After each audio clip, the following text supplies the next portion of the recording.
여러분 칡 아시죠? 어렸을 때 많이 잡숴보신 그 칡. 그 칡을 한문으로 뭐라 그래요? 갈이라고 그러죠. 갈이라고 칡갈자, 그리고 등나무 등자. 그래서 우리가 갈등.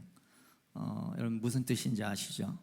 사람과 사람 사이의 관계나 한 사람의 마음이 복잡하게 얽혀 있는 상태, 우리가 이 갈등이라고 그러는데, 자, 이게 칡덩굴은 이 오른쪽으로 이렇게 감겨져 올라가고, 그리고 이 등나무는 이 왼쪽으로 이렇게 감겨서 올라간대요. 한번 그림 좀 보여주실래요? 예.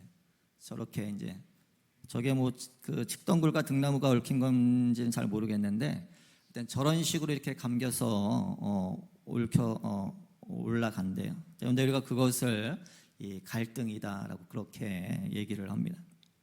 뭐 생각만 해도 사실 골치가 아픈 그런 문제이죠. 생각도 하기가 싫으실 겁니다. 자, 그런데 우리가 이 야곱을 지금 중심으로 이 창세기 강의 말씀을 여행을 하는데, 자, 이 야곱을 생각하면 이 떠오르는 단어가 바로 이 갈등이에요. 형과의 갈등, 또 아버지와의 갈등, 나중에는 이 외삼촌 이 라반과의 갈등, 또 레아와 라헬과의 갈등. 레아와 라헬 누군지 아시죠? 자, 그리고 이 둘 사이에서 또 갈등하는 그 야곱. 자, 그리고 나중에는 이 자식들 간의 그 갈등. 자, 그야말로 평생 동안 이 그칠 줄 몰랐던 그 갈등 속에 살았던 사람이 바로 이 야곱입니다. 자, 근데 오늘 본문의 이야기도 사실 이 갈등의 이야기예요. 이 갈등과 깊이 연관된 그런 이야기입니다. 자, 그리고 이 갈등의 이야기의 시작이 29장 31절부터 시작이 되는데, 즉 이 남편으로부터 이 사랑받지 못하던 그 레아 이야기로부터 이 시작이 됩니다. 자, 그리고 그렇게 시작된 이 갈등의 이야기가 오늘 본문의 바로 앞절에 이르기까지 이 갈등의 원인과 그리고 이 갈등의 결과로 이 야곱의 11명의 자식을 얻게 되는 그런 이야기예요. 자, 그러니까 뭐 사실은 이 축하해야 하고 또 축하받아야 할 그 자녀의 출생이 이 갈등의 원인이 되었고, 또한 갈등의 이 결과물이 되었다라고 하는 것이에요. 그러니까 뭐 그 인생이 여러분 참 얼마나 힘들었을까요? 여러분, 이 레아가 연달아 아들을 4명이나 출산하자 이 그때까지 자식이 없었던 이 라헬이 이 이성을 잃어버리게 돼요. 결국 남편과의 갈등이 터져버리게 됩니다.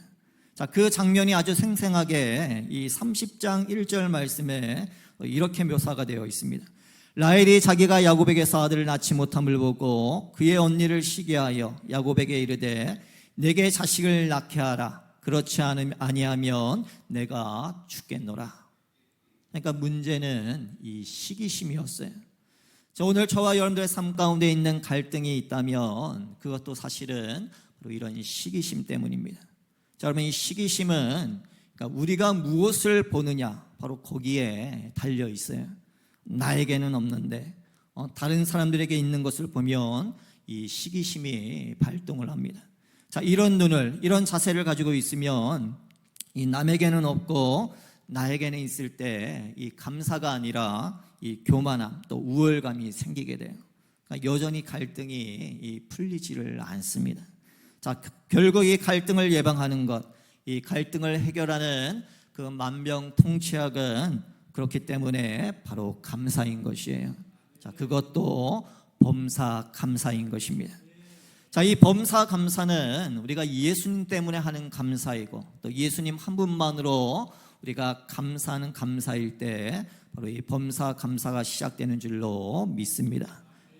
자, 이 죽어버리겠다라고 들어놓은 라헬에게 이 야곱이 벌컥 화를 내요.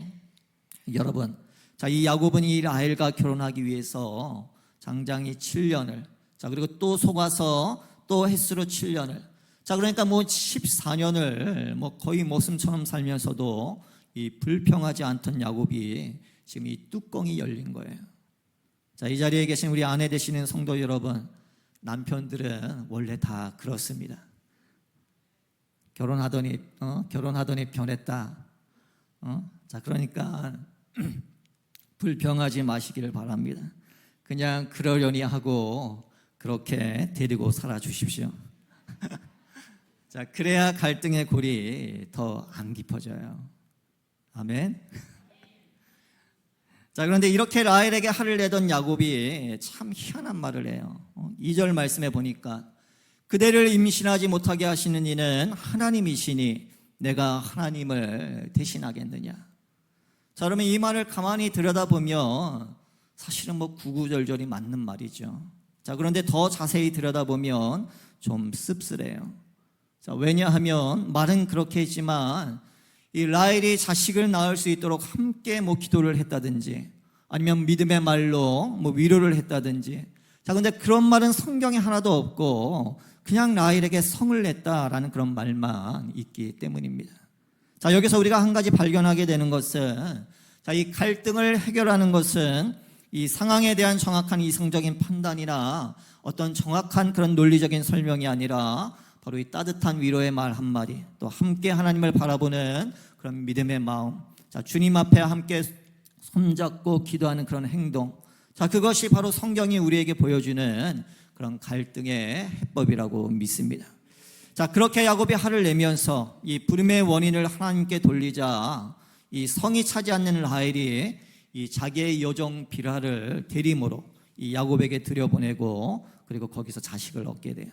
자, 그리고 그렇게 낳은 아들이 단 그리고 납달리였어요.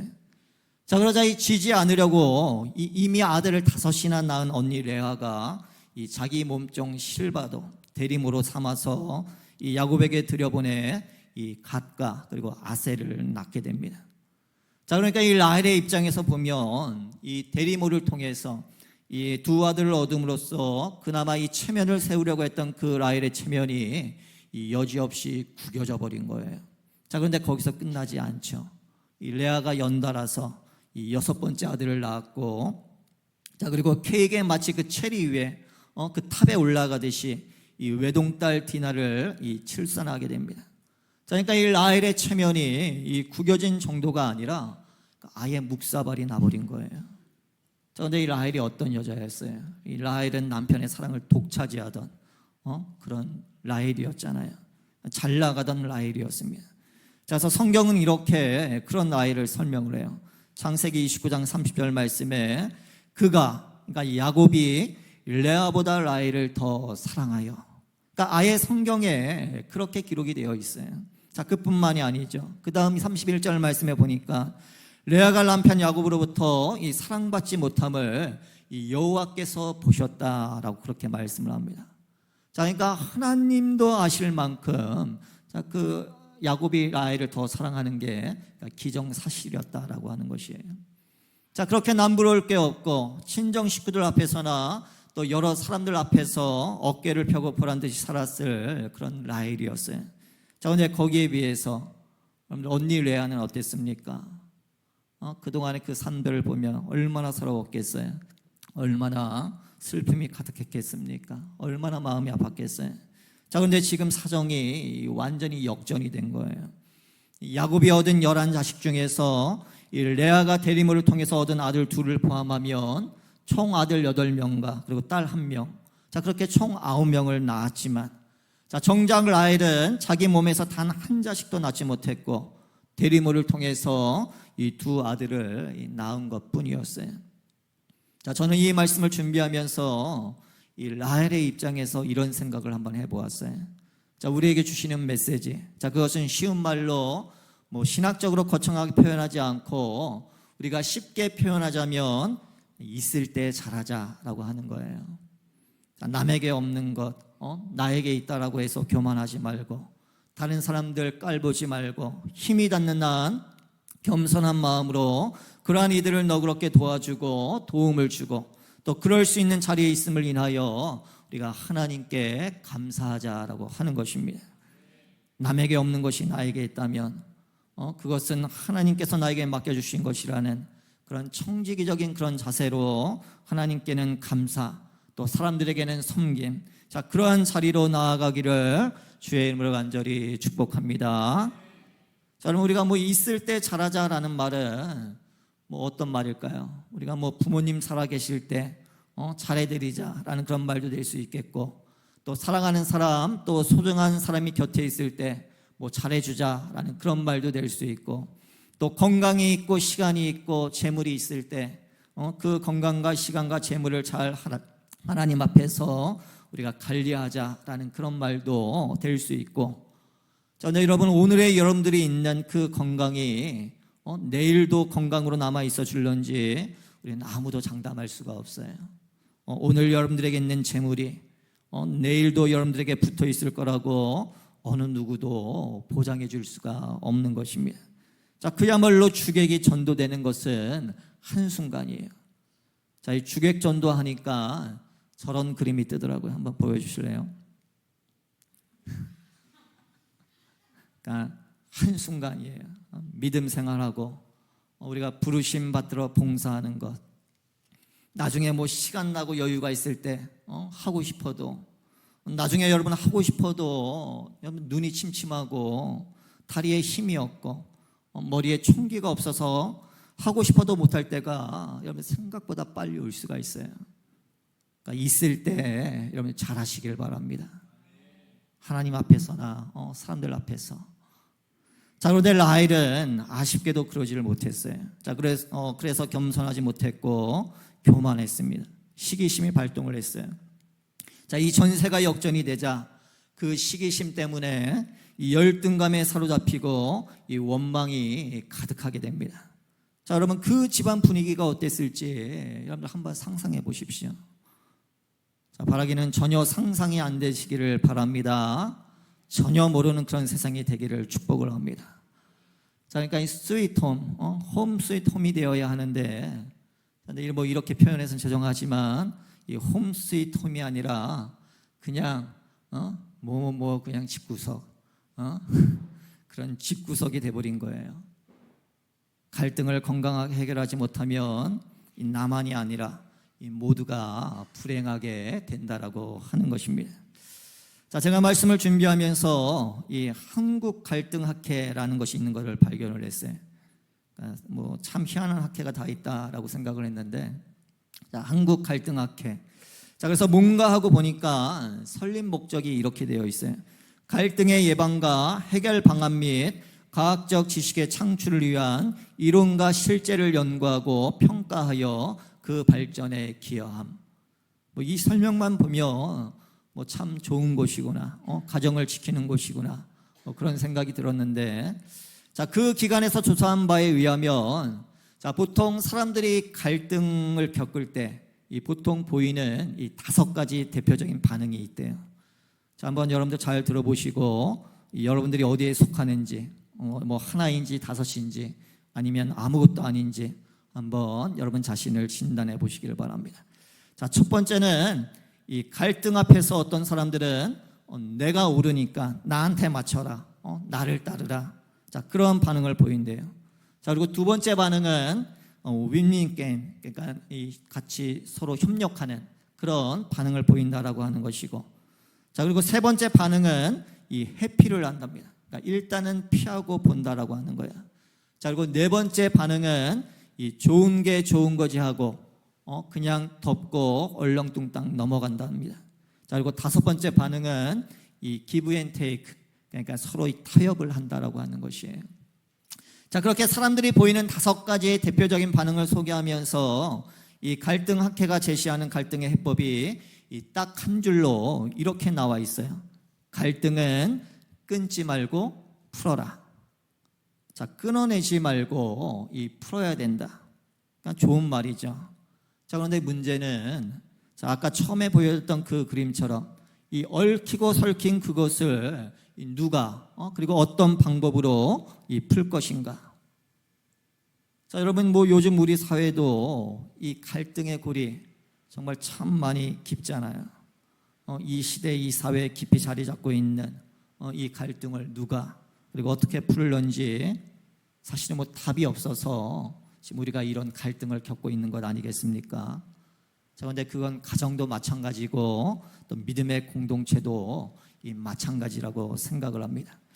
자, 그런데 오늘 우리는 본문을 통해서 이 한 사람, 이 라헬의 갈등이 어떻게 풀어졌는지를 우리가 조명해 볼 거예요. 자, 그리고 그 말씀을 통해서 우리가 우리의 삶 가운데 있는 이 갈등들이 그렇게 풀려지게 되어지기를 주의 이름으로 간절히 축원합니다. 자, 첫 번째로 오늘 본문이 우리에게 보여주는 이 한 사람, 이 라헬, 그리고 그 가정의 갈등이 해소된 그 배경은, 자, 그것은 바로 하나님의 생각해 주심으로부터 시작이 되었다라고 하는 것이에요. 하나님의 생각해 주심.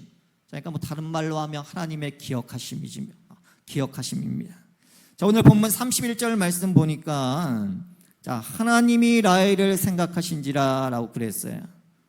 아까 말씀드렸듯이, 자, 요 대목의 갈등의 시작은 이 29장 31절에서 이 자식을 낳는, 그리고 또 못 낳는 그 레아와 라헬 사이에 그 치열한 이 불꽃 튀기는 경쟁과 시기심과 그리고 열등감과 원망과 이 미움으로 시작된 이 해결점이, 자, 정말 이 얽히고 설켜서 더 이상 풀어낼 엄두를 내지 못했을 때, 자, 너무나도 뜻밖의 이 라헬도 기대하지 못했고 어쩌면 이 스스로 단념해버린, 이 포기해버린 듯한 그런 상황 속에서 이 갑자기 실마리가 풀리는 그런 사건이 생긴 거예요.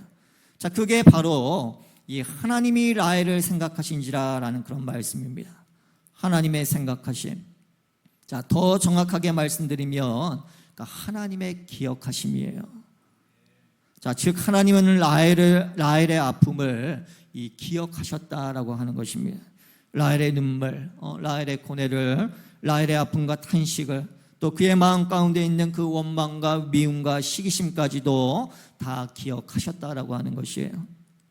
자, 여러분, 우리가 성경에 보게 되면 하나님의 이 기억하심의 사건들이, 이 굵직굵직한 사건들이 이 성경의 맥을 이어가고 있는 것을 보게 됩니다.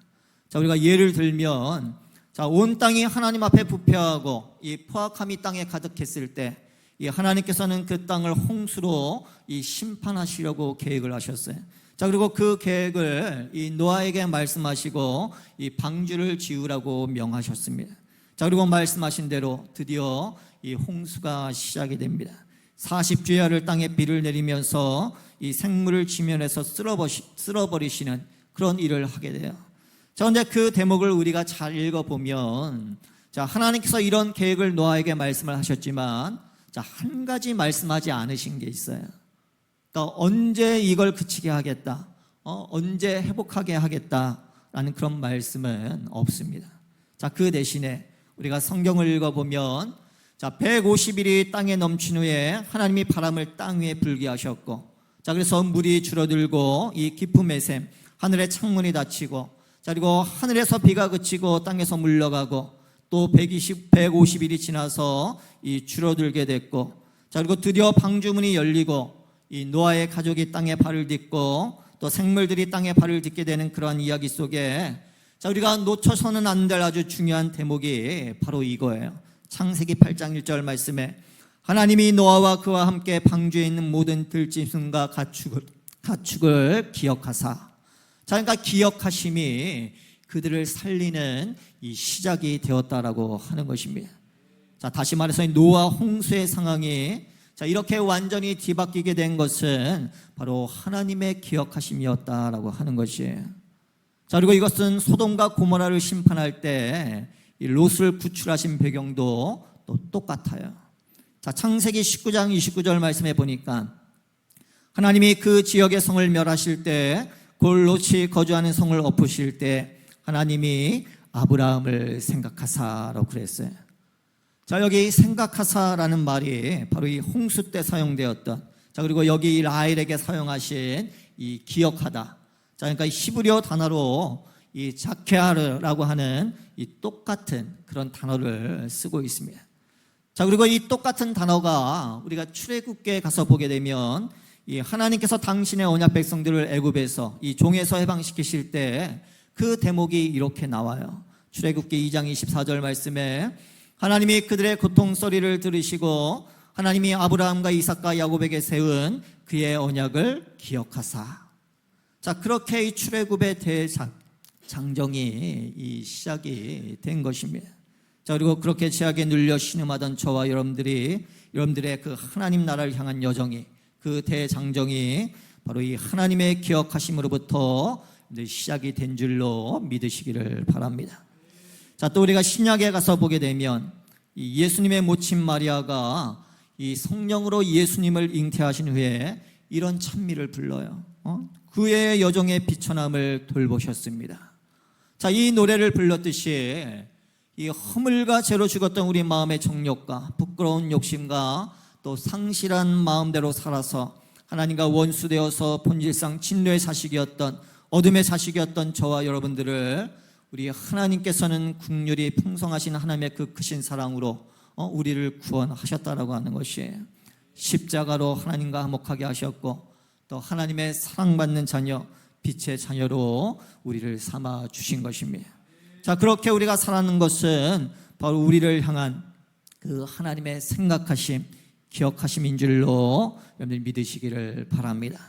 자, 뿐만 아니라 우리 하나님은 그렇게 하나님의 자녀된 저와 여러분들을 이 어떤 상황 속에서도, 아픔과 고통 속에서도 바로 우리를 기억하시는 그런 하나님이십니다. 우리의 부족함 때문에 시기심, 열등감, 미움, 증오, 원망, 자, 그것 때문에 시작된 이러한 갈등도 바로 우리 주님은 아시고 기억하신다라고 하는 것이에요.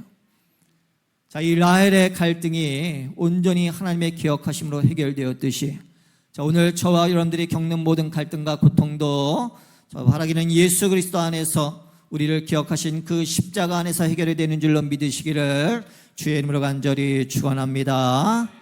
자, 기억하시는 하나님은 자, 또한 오늘 말씀에 보니까 또 들으시는 하나님이시다라고 말씀합니다. 자, 22절 말씀에 보니까 자, 하나님이 그의 소원을 들으시고라고 그랬어요. 자, 이 라헬을 기억하신 하나님, 그 라헬의 소원을 들으시는 하나님. 자, 그런데 여러분, 이 들으셨다, 이 라헬의 소원을 들으셨다라는 말씀이 사실은 뭐 어딘가 살펴보면 살펴볼수록 이 부드럽지가 않아요. 자, 우리가 이 기도를 들으셨다라는 말은 굉장히 뭐 자연스럽죠. 그렇죠? 아닌가요? 자, 근데 기도를 들으시는 하나님, 소원을 아시는 하나님. 자, 그래야 이게 이해가 쉽게 와요. 자, 그런데 오늘 말씀 보면 하나님께서는 이 라헬의 소원을 들으셨다라고 그랬어요. 자, 사실 이 라헬이, 자, 오늘 성경을 읽어보면 이 라헬이 한 말은 딱 두 마디입니다. 하나는 남편에게, 그리고 하나는 독백처럼 한 이야기예요. 자, 그래서 이 남편에게 한 말은 어떤 말입니까? 이 창세기 30장 1절 말씀에 보면 나에게 자식을 낳게 하라, 그렇지 않으면 내가 죽겠노라 라는 그런 말이었고, 또 자기 시녀 비라가 이 대림으로 아들 단을 낳았을 때 이 독백처럼 했던, 이 스스로를 이렇게 위로했던 말이 이 말이에요. 6절 말씀에 하나님이 내 억울함을 푸시려고 내 호소를 들으사 나에게 아들을 주셨다. 자, 여러분, 이 두 번째 이 말을 가만히 우리가 들여다보면, 자, 여기 호소를 들으셨다라는 말은 하나님께 기도했다라는 그런 말이라기보다는 이 그 남편에게 퍼부었던 그 원망의 말, 그 호소, 그러니까 그것을 의미한다라고 보는 것이 사실은 더 훨씬 타당합니다. 자, 그러니까 하나님이 라헬의 소원을 들으셨다라는 말씀은 사실은 뭐 정말 희한하고 놀라운 거예요. 자, 그렇게 희한하고 놀라운 은총이 저와 여러분들에게 축복으로 임하여 계시는 줄로 믿으시기를 바랍니다. 자, 우리의 소원을 들으시는 하나님. 때때로 우리는 기도할 힘도 없을 때, 정말 얽히고 설킨 것처럼 우리의 생각이 완전히 얽히고 설켜서 정리되어서 말이 되어 하나님 앞에 기도로 나올 수도 없을 때, 자, 하나님은 우리의 깊은 고뇌와 마음의 소원까지도 다 아시고 그리고 들으시는 그런 우리 아버지이십니다. 힘들 때, 아프고 소망이 보이지 않을 때, 때로는 억울하고 분할 때, 앞이 보이지 않아 막막할 때 바로 여러분들의 소원을 아버지께 아뢰신다면, 자, 우리 아버지는 얼마나 우리의 소원을 들어주실까요? 자, 들으실 뿐만이 아니라 우리의 소원을 들어주십니다. 자, 첫 번째 들으신다라는 말은 자, 말 그대로 들으신다라고 하는 것이고, 그 두 번째 들으신다라고 하는 것은 이루어 주신다라고 하는 것이에요. 들으시는 하나님, 들으시는 하나님. 자, 여러분 보십시오. 예수님이 이렇게 약속을 하셨잖아요. 구하라 그러면 너희에게 주실 것이요, 찾으라 그러면 찾아낼 것이요, 문을 두드리라 그러면 너희에게 열릴 것이니 구하는 이마다 받을 것이요, 찾는 이는 찾아낼 것이요, 두드리는 이에게는 열릴 것이니라. 할렐루야. 그러니까 구하는 이마다, 구하는 이마다, 자격이 있는 이마다라가 아니잖아요. 이쁜 이마다라고 그런 말이 아니잖아요.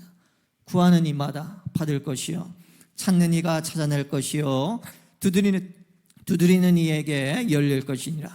자, 그러니까 여러분 구하시고 찾으시고 또한 문을 두드리시기를 바랍니다. 자, 들으시는 우리 하나님, 우리의 소원을 이루실 줄로 믿으시기를 축원합니다. 자, 그리고 마지막으로 기억하시고 들으시는 하나님은, 자, 오늘 말씀에 보니까 또한 이 열어주시는 하나님이시다라고 말씀을 합니다. 자, 그러니까 길이 없는 곳에 길을 내시고 막힌 곳을 뚫어 열어주시는 그런 하나님이세요. 자, 바다의 길을 내어 마른 땅 되어 걸어가게 하시는 하나님, 또 강야의 길을 내시고 구름 기둥과 불 기둥으로 인도하신 하나님, 또 무덤 문을 여신 하나님은 닫힌 우리의 마음 문까지도 열어서 주님을 만나게 하셨다라고 하는 것입니다. 자, 그러고 보면 이 닫힌 문을 여신 우리 주님은 이 마스터 키를 가지고 계신 분이에요. 자, 근데 그분 자체가 마스터이시잖아요. 우리의 삶에 온 우주 만물의 바로 주인 되시는 그런 우리 하나님이십니다. 내가 또 다윗의 집의 열쇠를 그의 어깨에 두리니. 자, 하나님께서 이사야 선지자를 통해서 이 장차 오실 메시아에 대한 설명의 말씀이 이사야 22장에 이렇게 나오죠. 내가 또 다윗의 집의 열쇠를 그의 어깨에 두리니 그가 열면 닫을 자가 없겠고 닫으면 열 자가 없으리라. 자, 그 예수님께서 이 땅에 오셔서 우리를 위해서 십자가에 돌아가신, 그리고 부활하신 그 주님이 이 반모섬에 유배되어 갔던 그 사도 요한에게 임하셔서 이 빌라델비아 교회에 그 보내는 그 편지에 그 말씀을, 바로 이 이사야서에 있는 말씀을 인용해서 다시 한번 저와 여러분들에게 말씀하고 있습니다. 자, 계시록 3장 7절 8절 말씀에 거룩하고 진실하사 다윗의 열쇠를 가지시니 곧 열면 닫을 사람이 없고 닫으면 열 사람이 없는 그가 이르시되 볼지어다 내가 내 앞에 열린 문을 두었으되 능히 닫을 사람이 없으리라. 할렐루야. 자, 죽음 권세를 이기시고 무덤 문을 여신 예수 그리스도 앞에서 열리지 않을 여러분들의 문은 하나도 없는 줄로 믿으시기를 바랍니다. 자, 여러분들을 둘러싼 힘들고 어려운 상황들이 정말 아무리 초롱성처럼 요새처럼 또 요지부동처럼 보여도 예수 이름 앞에 여리고성이 무너지듯 무너질 줄로 믿으시기를 바랍니다. 자, 주님이 기뻐하시면, 주님이 원하시면 반드시 강야의 길을 내시고 그리고 사막에 강을 내실 것이에요. 자, 보라 내가 새 일을 행하리니 이제 나타낼 것이라 너희가 그것을 알지 못하겠느냐. 반드시 내가 강야의 길을 사막에 강을 내리라 라고 주님이 선언하셨잖아요. 자, 현실이 아무리 암울해 보여도 우리의 현실이 너무 답답하고 앞이 캄캄하고 또 아무것도 보이지 않아도, 자, 하나님께서 앞서 행하시며 길을 여시는 그 하나님만을 신뢰하는 그런 우리 모두가 되어지기를 바랍니다. 또 어떤 상황 속에서도 하나님을 예배하고 또 범사에 감사하는 그런 우리 믿음의 성도들 되어지기를 바라요. 자, 하나님이 생각해 주시고 소원을 들으시고 태를 열어주셔서 이 아들이 태어났어요. 그러니까 라헬이 아들을 낳았습니다. 이 야곱의 11번째 아들이 태어났어요. 자, 그리고 그 이름을 이 요셉이라고 지었습니다. 자, 여러분, 이 요셉이라는 이름을 이 히브리어로 발음하면 이 요세프라는 그런 말이에요. 자, 그리고 그 뜻은 이 더하셨다라는 그런 의미입니다. 자, 그런데 이 라헬이 낳은 아들의 이름을 지을 때 그 지은 동기가 오늘 성경에 설명이 되어 있어요. 자, 오늘 본문 23절 24절 그 상반절 말씀 보니까 하나님이 내 부끄러움을 씻으셨다 하고 그 이름을 요셉이라 하니라고 그랬어요. 자, 하나님이 내 부끄러움을 씻으셨다. 그래서 그 아들 이름을 요셉이라 했다. 자, 그런데 여러분, 여기 이 씻으셨다라는 그 말의 의미는 이 깨끗이 닦았다라는 그런 의미가 아니라 이 take away, 그러니까 가져갔다라는 그런 뜻이에요. 즉 부끄러움을 가져가시는 하나님, 그리고 소원을 들어 요셉을 주시고 또 다른 요셉과 같은 아들을 이 더하실 하나님, 부끄러움을 제거하시고 기쁨을 더하시는 하나님. 자, 그런데 오늘 말씀을 준비하면서 제가 이 부끄러움을 느끼고 많은 은혜를 받았던 것이, 자, 여기 가져가셨다, 이 쓰셨다라는 히브리어 단어가 이 아세프라는 그런 단어예요. 그러니까 요세프하고 비슷하죠. 요세프, 아세프. 그러니까 제가 더 많이 공부해야 되겠다라고 그렇게 느꼈는데, 자, 이 아세프가 요세프로 그러니까 바뀐 거예요. 가져가시는 하나님, 그러나 더하시는 하나님. 차이는 종이장 한 장 같아요. 아세프, 요세프. 자, 그런 은혜를 바로 우리가 받았다라고 하는 것이에요. 자, 그러면서 욥의 고백이 떠올랐어요. 믿음 생활 잘하던 그가 이 영문도 없이 이유도 모르게 자식들이 다 죽고 재산 다 잃어버리고 자신의 몸에 가려운 병이 생기고 하나님 원망하지 않는다고 아내가 하나님을 욕하고 죽으라 할 정도로 정말 괴롭고 고독한 그런 신앙의 싸움을 할 때 욥의 위에서 나왔던 말은 어떤 말이었어요? 주신 이도 하나님, 가져가시는 이도 하나님, 오직 하나님만 영광을 받으실지어다. 그러니까 당장은 억울하고 속상하고 원망이어도 이 아세프가 변하여 요셉가 되는 그 요셉의 복을 받으시는 그런 우리 모두가 되어지기를 주의 이름으로 간절히 축복합니다. 자, 여러분 CCM 그 찬양에 보게 되면 이 소망이라는 찬양이 있어요. 가사가 이렇습니다. 한번 잘 들어보십시오. 소망은 예수 안에 있네. 사방이 막혀도 하늘 열려 있네.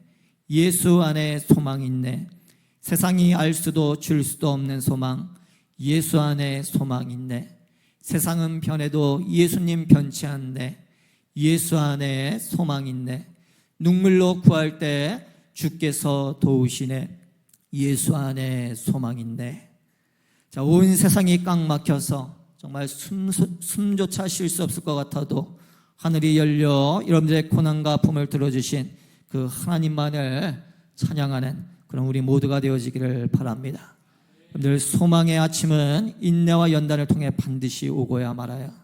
고난 가운데 인내하는 법을 배운다면, 인내 중에 연단이 된다면, 연단 중에 소망을 이루어간다면, 자, 그렇게 하나님을 사랑하고 신뢰하게 된다면 눈물로 뿌린 씨앗 반드시 기쁨으로 단을 거두게 될 줄로 여러분 믿으시기를 바랍니다. 자, 이제 말씀을 맺기 전에 한 가지만 더 말씀을 드린다면, 자, 오늘 말씀을 통해서 발견하는 또 한 가지 희한하고 특이한 점을 함께 나누고 말씀을 맺도록 하겠습니다. 자, 그것은 바로 하나님의 기억력이에요. 자, 그런데 여러분 그거 아십니까? 우리 하나님은 기억력이 형편없으세요. 자, 보십시오. 히브리서 8장 12절 말씀은 예레미야 31장 34절을 인용한 말씀인데, 자, 근데 이 신약과 구약의 동시에 강조된 말씀이 바로 이 말씀이에요. 자, 히브리서 8장 12절 말씀에 그들의 죄를 다시 기억하지 아니하리라.